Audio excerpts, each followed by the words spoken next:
Friends, तर स्वागत आहे तुमचं आपल्या नवीन व्हिडिओमध्ये। आणि आज मकर संक्रांत आहे आणि मकर संक्रांतीच्या तुम्हाला खूप खूप शुभेच्छा माझ्याकडून।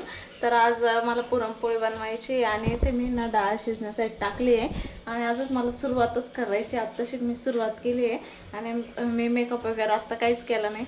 जोपर्यंत निम्मा स्वयंपाक होईल ना तेव्हाच करेन, कारण की गरमीने सगळा मेकअप पण निघून जातो। जे काजळ लावलेलं असतं ना त्यामुळे मला जास्त ॲलर्जी होती। शक्यतो मी आता कमी मेकअप करते, कारण की माझी स्किन ना खूप सेन्सिटिव्ह झाली, त्याच्यामुळे एकदम लाईट मेकअप करते, जास्त डार्क मेकअप करत नाही आणि जेवढे अवॉइड करते आणि तेवढे प्रोडक्ट अवॉइड करते। आधी स्वयंपाक करून घेईल आणि पूजेच्या वेळेस थोडासा मेकअप करेन फोटो काढण्यासाठी। आणि तो माझं शिव साफसफाई करतोय। किती काम केलं तू दाखवा। बापरे, तरी घाण उडते का? एक भरलं का? आणि एक ना काय होती तिथं त्यांचं कर। हा का? आज काय रे शिव इकडे? आज काय आहे? आज सुट्टी आहे। कसली सुट्टी तुला आज? सुट्टी कसली सांग ना। सुट्टी कसली आज तुला? आज काय कोणतं सण कोणता आज सांग की काय आज? दिवाळी। हॅपी दिवाळी। आज मकर संक्रांत आहे, मग संक्रांत तिळगुळ घ्या, गोड गोड बोला असं म्हणायचं। कमरचं ब्लाऊज आहे, 3-4 दिवसापासून तसंच पडला आहे। शिवला पण सुट्टी आहे त्याच्यामुळे सगळं निवांत आहे। आणि मिस्टर ऑफिसला गेले, मग मिस्टर ऑफिसला गेल्यामुळे मी थोडासा लेट पुरणपोळी करण्यासाठी लागले।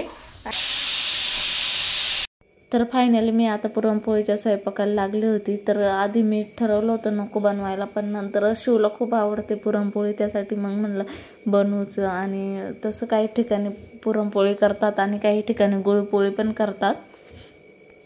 धर की हात। काय ते काय करायचं ते गाड्यांच्या लाईनीचं? मग खेळ की। हॅपी मकर संक्रांत। हॅपी मकर संक्रांत। हा पुली शिवच्या आवडीची पुरणपोळी खाणार ना? नाही ना? तर शिवला होती सुट्टी, त्यामुळे शिवची लुडबुड चालूच होती। टीव्ही पाहायचं आहे का? बघ मग त्याच्यावरून जा ना उडी मारून, गाड्यावरून।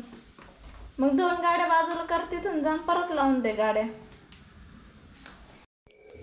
तर इकडे मी ना गुळ काढायला छोटीशी किसणी वापरली होती, पण त्याने काही जमत नव्हता, मग आपला चाकूच घेतला होता गुळ काढण्यासाठी। इथं चालू आहे माझ्या यशचा फोन, हॅपी मकर संक्रांत म्हणतोय। हॅपी मकर संक्रांत। पतंग उडवला का? आणि त्याची मम्मी सारखी जोडून देते मी त्याला।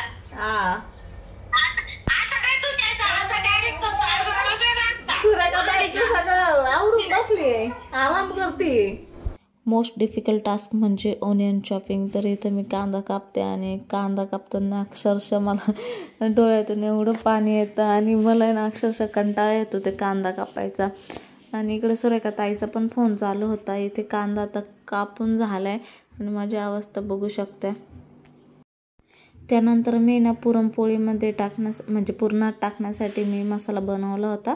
तर त्यात वेलची, जायफळ आणि थोडंसं हे पण घेतलं होतं बडीशेप, त्याची बारीक हे केलं होतं पावडर।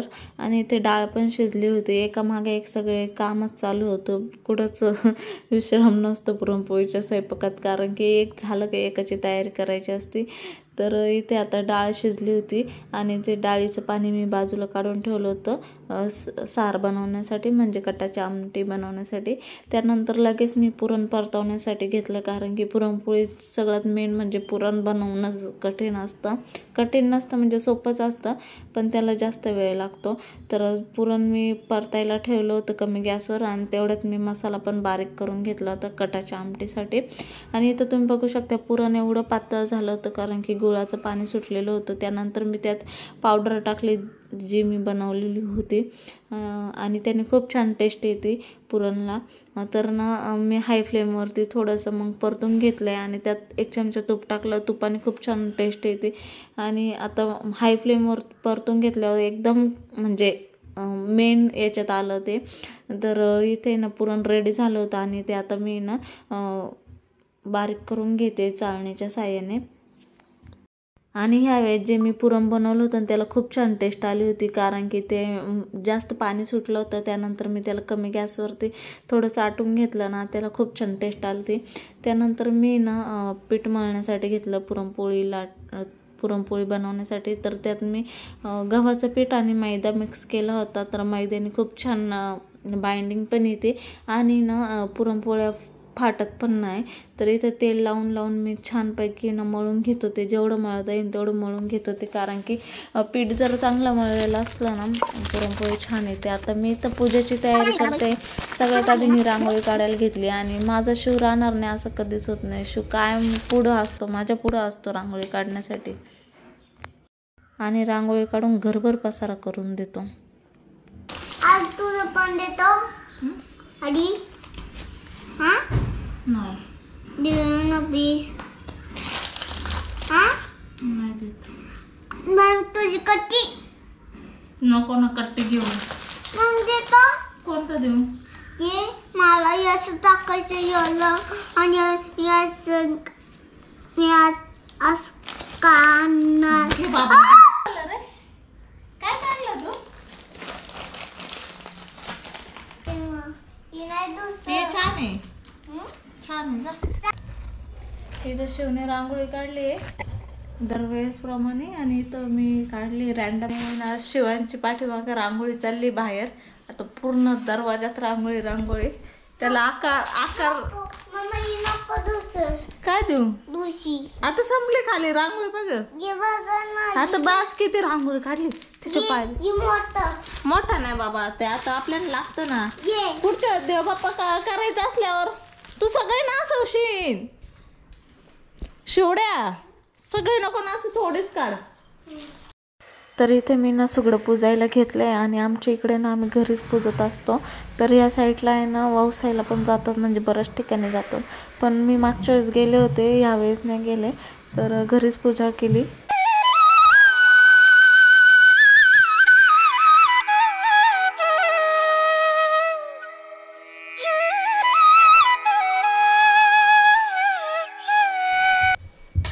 तर माझ्या मोठ्या जाऊबाई पण आल्या होत्या. तर मग आम्ही हळदी कुंकू करून घेतलं आणि बऱ्याच ठिकाणी पण हळदी कुंकवाला गेलो होतो आम्ही दोघी. तर मी इकडे ना आता पूजा झाली माझी, मुलीला स्वयंपाक आता करणार आहे. आता संध्याकाळ पण होत आली आणि शिवचे पप्पा पण येतील त्यासाठी. आणि थोडासा लेटच करायला घेतला होता, कारण की शिवचे पप्पांना यायला थोडासा उशीर होणार होता त्यासाठी. आणि कसं आपण दुसऱ्या होणार.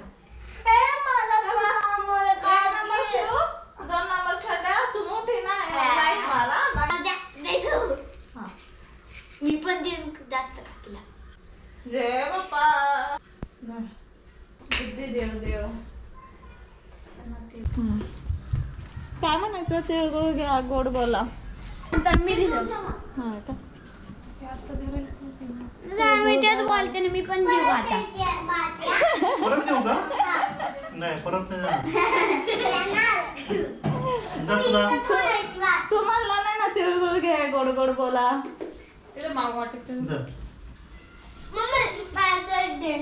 आता मोठं मम्मीला द्या. तिळगुळ घे, गोड तू गोड घे. बोल.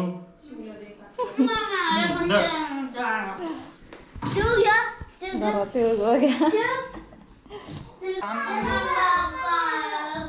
पाठी हा गोड गोड बोला.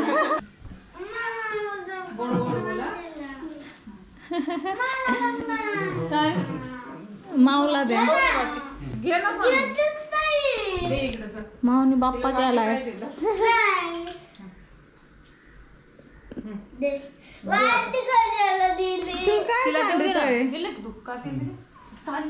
तीन दिले ना. अगं माऊ सांडवलं तू. पप्पाला देते. सगळ्यांना वाटायचे अजून अन्न आले अन्न द्यायचे. मी गुलाबीवाला देऊ. बाबा मावशीला वाटायचं. तिळगुळ घ्या, गोड गोड बोला. तुम्ही पण तिळगुळ घ्या, गुडगुड बना. थोड्या वेळाने आमचं तिळगुळ घ्यायला या, है ना? त्यांनी खालायचे पहिलं. गुडगुड बोल. तू दे मावशील तिळगुळ. मी पण देते. अरे अजून दे. अब असं द्यायचं असते असं. बोल.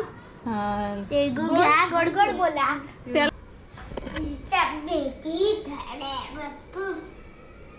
काय असं फटका दे कुठे.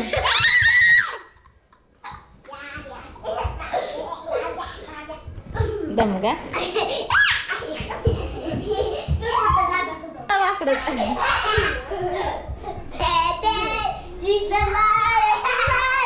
तर आधीच ना मी स्वयंपाक आधी निम्मा करून ठेवला होता आणि आता मी निम्मा करते. त्याआधी मी ना देवपूजा वगैरे करून घेतली आणि सगळं पुजून घेतलं. त्यानंतर बाहेर हळदी कुंकू वगैरे करून आले आणि आता मग राहिलेला स्वयंपाक करायला घेतला. तर मी आधी ना भात टाकून दिला. त्यानंतर मग ना कुरडई भजी तळायला घेतली आणि त्यानंतर मग कटाची आमटी बनवली आणि मग पुरणपोळी बनवली. तर हे फक्त करायचं बाकी होतं. त्याची सगळी तयारी मी आधीच करून ठेवलेली होती आणि जवळपास आता शिवचे पप्पा येण्याचा टायमिंग झालेला होता. मग त्यामुळे म्हटलं गरमागरम करायला घ्यावा. तर मग उरलेला स्वयंपाक मी गरमागरम करायला घेतला. तर ना संक्रांत साजरी करायचं प्रत्येक ठिकाणी वेगवेगळं असतं. तर काही काही ना सुगडं घरीच पुजतात, तर काही मंदिरात जाऊन असतात, तर काही काही तर ते करतच नाही, वेगळं करता. म्हणजे मग फक्त मंदिरात जातात आणि ते चुड्या वगैरे भरतात.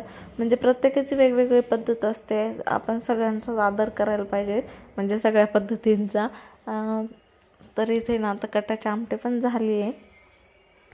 तर आता आहे ना सगळे पदार्थ बनवून झाले. फक्त शेवटचा पदार्थ राहिला आहे, तो म्हणजे मेन म्हणजे पुरणपोळी. तर इथे मी ना 2 लाटांची पुरणपोळी करायला घेते. मला ती सोपी पण जाते आणि ती व्यवस्थित लाटल्या जाते आणि पुरण पण कडेकडेला पण पोचतं आणि खायला पण टेस्टी लागते. त्याच्यामुळे मी अशीच बनवते. तर मला दुसरी पद्धत पण येते, पण हीच माझ्यासाठी सोपी आहे, त्यामुळे मी हीच करते. आणि पुरणपोळीची टेस्ट खूप छान झाली होती यावेळेस. सगळ्याच पदार्थांची झाली होती, पण पुरणपोळी खास मला आवडली होती कारण खूप छान लागली होती. आणि मी खूप छान पुरणपोळी पण लाटली होती, एकदम बारीक म्हणजे पातळ.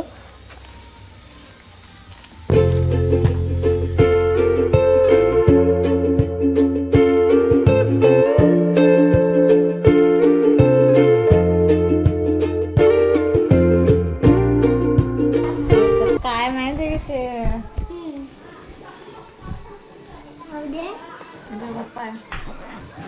दिवसभर शूटिंग मध्ये. तर मिस्टरांनी येताना मस्त तुळस आणली. चल त्याची पूजा तरी करते.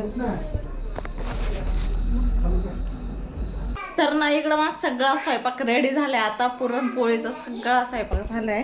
तर इथं आहे ना भजी बनवली आहे, इथं पुरणपोळी सगळं पुरणपोळी. हा हा काय आणला? तुळस आणली का पप्पांनी? अरे मला माहितच ना. तर बरं झालं सांगितलं. आज काय आहे? आज काय सांग ना. दिवाळी. मकर संक्रांत आज. मकर मकर नाही माझे मागून ना मकर संक्रांत. तरी त्याने कुरडई बनवली आहे आणि इथं गुळवणी आणि इथं भात आणि इथं सार. तर एवढं स्वयंपाक रेडी झालंय. आता मिस्टर आले, आता आम्ही थोड्या जेवणार आहे. तिळगुळ घ्या, गोड गोड बोला.